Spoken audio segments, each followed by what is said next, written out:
Welcome back.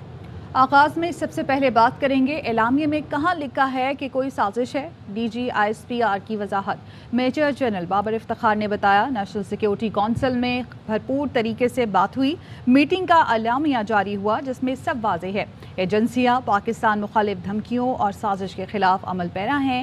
ایک اور سوال کے جواب میں بولے اگر فوجی اڈے مانگے جاتے تو فوج کا جواب بھی وہی ہوتا جو وزیر اعظم کا تھا۔ اصل بات تو یہ ہے کہ اڈے مانگے بھی نہیں گئے۔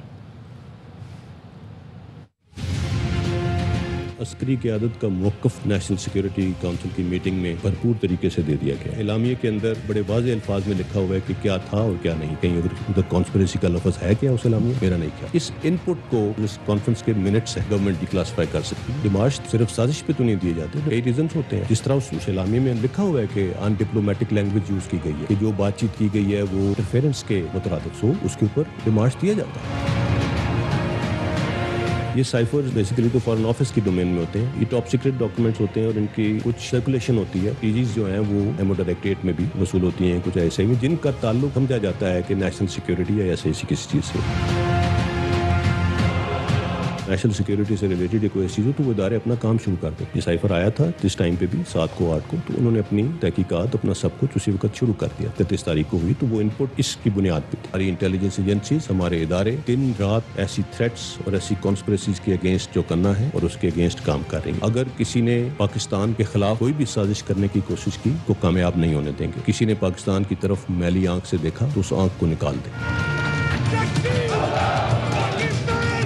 پرائم منسٹر صاحب سے ایک انٹرویو میں کسی نے یہ پوچھا تھا کہ اگر آپ سے یہ مانگے جائیں تو آپ انہوں نے کہا تھا کہ absolutely not, absolutely not, absolutely not. اگر مانگے جاتے اڈے تو فوج کا بھی یہی موقف ہوتا۔ اصل یہ ہے کہ انہوں نے مانگے بھی نہیں، فوجی اڈوں کا کسی لیول پہ مطالبہ بھی نہیں کیا گیا۔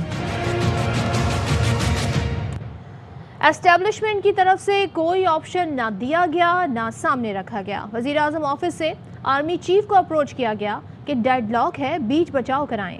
Army chief D G I S I وہاں گئے، 3 آپشنز پر بات چیت ہوئی۔ اسمبلیاں تحلیل کرنے کے آپشن پر وزیر اعظم نے کہا کہ یہ قابل قبول ہے، ہماری طرف سے ان سے بات کریں۔ اپوزیشن نے کہا کہ ہمیں منظور نہیں۔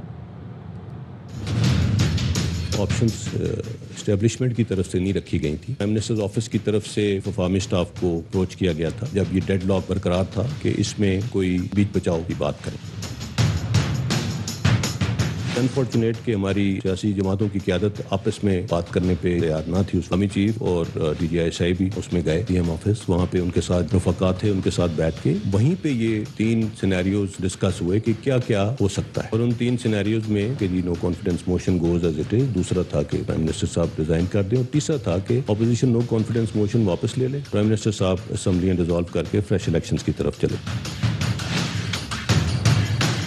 تیسری آپشن جو تھی وزیر اعظم صاحب نے کہا کہ جی یہ دس از ایکسیپٹیبل، یہ آپ ہمارے بہاف پہ ان سے بات کریں۔ وفاقی اسٹاف نے پھر اس وقت جو اپوزیشن تھی پی ڈی ایم ان کے پاس لے کے گئے، ان کے سامنے یہ گزارش رکھی، انہوں نے کہا کہ جی ہم اس طرح کا کوئی قدم اب نہیں کریں گے، we will go as we want as we plan. کوئی آپشن اسٹیبلشمنٹ کی طرف سے نہ دیا گیا نہ سامنے رکھا گیا۔ پاکستان کی بقا صرف جمہوریت میں ہے، فوج کسی کو این آر او دینے کی پوزیشن میں نہیں ہے۔ ہماری عدالتیں الحمدللہ آزاد ہیں، وہاں جو ہوا ان کا ایکشن تھا۔ پاکستان میں کبھی مارشل لاء نہیں آئے گا۔ D G I S P R Babar Iftikhar کہتے ہیں الیکشن کب اور کیسے ہونا ہے یہ سیاستدانوں نے فیصلہ کرنا ہے، ہمارا کام نہیں ہے۔ فوج کے انڈر ہیں آپ کے خیال میں؟ الحمدللہ ہماری عدالتیں آزاد ہیں، اور اگر وہاں پہ کچھ ہوا ہے تو وہ ان کا اپنا ایک ایکشن تھا، ان کے اپنے مطابق تھا۔ There was no talk of martial law۔ Pakistan کی بقا صرف اور صرف جمہوریت میں ہے، اور یہ بات چیف آف آرمی اسٹاف خود کئی مرتبہ کہہ چکے ہیں، اور اس جمہوریت کو مضبوط کرنا سب کا فرض ہے، اور اس جمہوریت کے اندر اس کی اسٹرینگتھ ادارے ہیں، چاہے وہ پارلیمنٹ ہے، سپریم کورٹ ہے، چاہے وہ مسلح افواج ہے، وہ اس کی اسٹرینگتھ ہے۔ پاکستان نے فیوچر جو آگے جانا ہے وہ جمہوریت میں ہی ہے، اور پاکستان میں کبھی مارشل لاء نہیں آئے گا۔ فوج کسی پوزیشن میں نہیں ہے کسی کو این آر او دینے کی۔ پاکستان کے ادارے فعال ہیں، اپنا کام کر رہے ہیں۔ پچھلے دنوں جو کچھ بھی ہوا، is it not part of the political process as per the constitution of Pakistan? Is it اور از اٹ ناٹ؟ فوج اس میں کہاں سے آ گئی؟ فوج کون ہوتی ہے کسی کو این آر او دینے والی، اور کس طرح آگے کدھر جانا ہے، الیکشنز کب ہونے ہیں، کیا ہونا ہے، یہ پولیٹیشنز نے ڈیسائیڈ کرنا ہے، یہ ہمارا کام نہیں ہے۔ جلسے ریلیاں ڈیموکریسی کا حصہ ہیں، جمہوری ملکوں میں جلسے جلوس ہوتے ہیں، لوگ کھل کے بات کرتے ہیں، پہلے پاکستان میں ایسے نہیں ہو سکتا تھا۔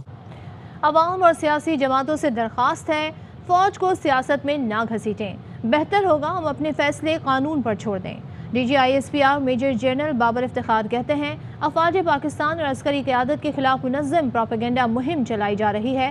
سوشل میڈیا پر مہم کے تانے بانے کہاں مل رہے ہیں، جلد شیئر کیا جائے گا۔ مہم مقامی سطح پر شروع ہوئی اور بیرونی سطح پر پھیلایا گیا۔ جو کام دشمن 70 سال میں نہ کر سکا اب وہ بھی کامیاب ہونے نہیں دیں گے۔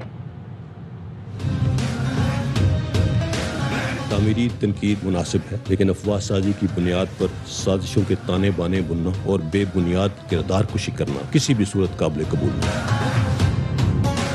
افواج پاکستان اور اس کی لیڈرشپ کے خلاف ایک منظم ملیشس پروپیگنڈا مہم چلائی جا رہی ہے، حتیٰ کہ ڈیپ فیک ٹیکنالوجی کا استعمال کر کے مختلف ریٹائرڈ سینئر ملٹری آفیسرز کے فیک آڈیو میسیجز بنائے جا رہے ہیں تاکہ معاشرے میں عوام اور فوج کے درمیان تقسیم اور انتشار پھیلایا جائے۔ یہ غیر قانونی، غیر اخلاقی اور ملک کے مفاد کے سراسر خلاف ہے۔ جو کام دشمن 7 دہائیوں میں نہیں کر سکا وہ کام ہم اب بھی نہیں ہونے دیں گے۔ عوام اور سیاسی پارٹیوں سے یہ درخواست ہے کہ فوج کو سیاست میں مت گھسیٹیں۔ ہم اس سے باہر رہنا چاہتے ہیں، اس ڈسکورس سے باہر۔ بہتر ہوگا کہ ہم اپنے فیصلے قانون پر چھوڑ دیں۔ پروپیگنڈا جو سوشل میڈیا پہ چل رہا ہے اس کے اوپر متعلقہ ادارے ہیں حکومت کے جو کہ سائبر سیکیورٹی کی ڈومین میں اور ان چیزوں میں کام کر رہے ہیں، جن لوگوں نے یہ ٹرینڈ چلائے اور سارا کچھ اور جو محرکات ہیں اس کے پیچھے اس کو کافی حد تک پہنچ چکے ہیں۔ اس میں بیرونی لنکیجز بھی بہت سامنے آئے، مزید تفتیش کی جا رہی ہے۔ فوج کو ادارے کو کہا جا رہا ہے تو اس کے لاز ہیں، رولز ہیں، وہ کون اس کا ذمہ دار ہے؟ حکومت کے اندر ایسے ادارے اور سب کچھ موجود ہے جنہوں نے اس چیز کا نوٹس لینا ہے اور اس کے اوپر ایکشن لینا ہے، انہیں ایکشن میں آنا چاہیے۔ D G I S P R کہتے ہیں army chief general Qamar Javed Bajwa کو مدت میں توسیع چاہیے، نہ وہ قبول کریں گے۔ آرمی چیف اپنی مدت پوری کر کے 29 نومبر کو ریٹائر ہو جائیں گے۔ لوگوں نے کہا کوئی شاید کوئی ڈیل تھی یا کوئی ایسی چیز، فار گاڈ سیک ایسا کچھ نہیں ہے۔ کوئی ایکسٹینشن کے لیے کوئی بات چل رہی تھی کوئی اس طرح کی۔ اچھا let me put this thing to rest today once and for all. Chief of Army Staff is neither seeking an extension nor will he accept an extension no matter what. He will be retiring on the 29th of November 2022. D G I S P R کی press conference متوازن تھی۔ شاہ محمود قریشی کہتے ہیں D G I S P R نے واضح کر دیا کہ روس دورے کا فیصلہ تنہا نہیں تھا، ہمارا موقف تھا، مراسے میں سیاسی مداخلت کا ذکر ہے۔ پریس کانفرنس سے ہمارے موقف کو تقویت ملتی ہے۔ ہمارا مطالبہ ہے چیف جسٹس جوڈیشل کمیشن ترتیب دیں۔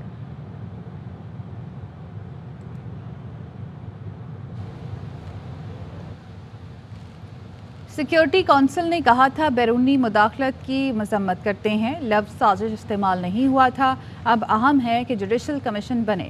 پی ٹی آئی رہنما فواد چودھری نے ٹویٹ میں کہا کہ D G I S P R کا بیان قومی سلامتی کونسل کی توثیق ہے، اب اہم ہے کہ جوڈیشل کمیشن بنے جو مداخلت کی تحقیقات کر کے کہ کہاں سے ہوئی ہے، مداخلت کے کردار کون تھے، کون کہاں ملاقاتوں میں شامل ہوا، تحقیقات ہونی چاہیے۔ مداخلت کی نوعیت کیا تھی؟ کیا شہباز شریف بیرونی مداخلت کے نتیجے میں وزیر اعظم بٹھائے گئے؟ مداخلت کے لوکل ہینڈلرز کون تھے؟ تمام سوال جوڈیشل کمیشن میں آنے چاہیے تاکہ دودھ کا دودھ پانی کا پانی ہو۔ بلاول بھٹو نے ترجمان پاک فوج کی پریس کانفرنس کو جمہوریت کے لیے تازہ ہوا کا جھونکا قرار دے دیا۔ پی پی چیئرمین نے اپنے ٹویٹ میں کہا یہ ہر پاکستانی کی ذمہ داری ہے کہ جمہوریت آئین کی بالادستی کا ساتھ دے۔ پاکستان کے مسائل کا حل جمہوریت اور مزید جمہوریت ہے۔ ہم جمہوری راستے پر گامزن رہے تو دنیا کی طاقت پاکستان کی ترقی کو نہیں روک سکتی۔ میں نے کیا جرم کیا تھا؟ رات کے 12 بجے آپ نے عدالتیں لگا لیں۔ سابق وزیر اعظم عمران خان کا ججوں سے سوال، پشاور جلسے سے خطاب میں پوچھا کیا کبھی میں نے قانون توڑا؟ عمران خان نے کہا کہ انہوں نے کبھی عدلیہ اور اداروں کے خلاف قوم کو نہیں بھڑکایا۔ پی ٹی آئی سربراہ کا کہنا تھا حکومت کو نہیں مانتے، ہر شہر میں نکلیں گے، جب تک زبردستی الیکشن نہیں کراتے سڑکوں پر رہیں گے۔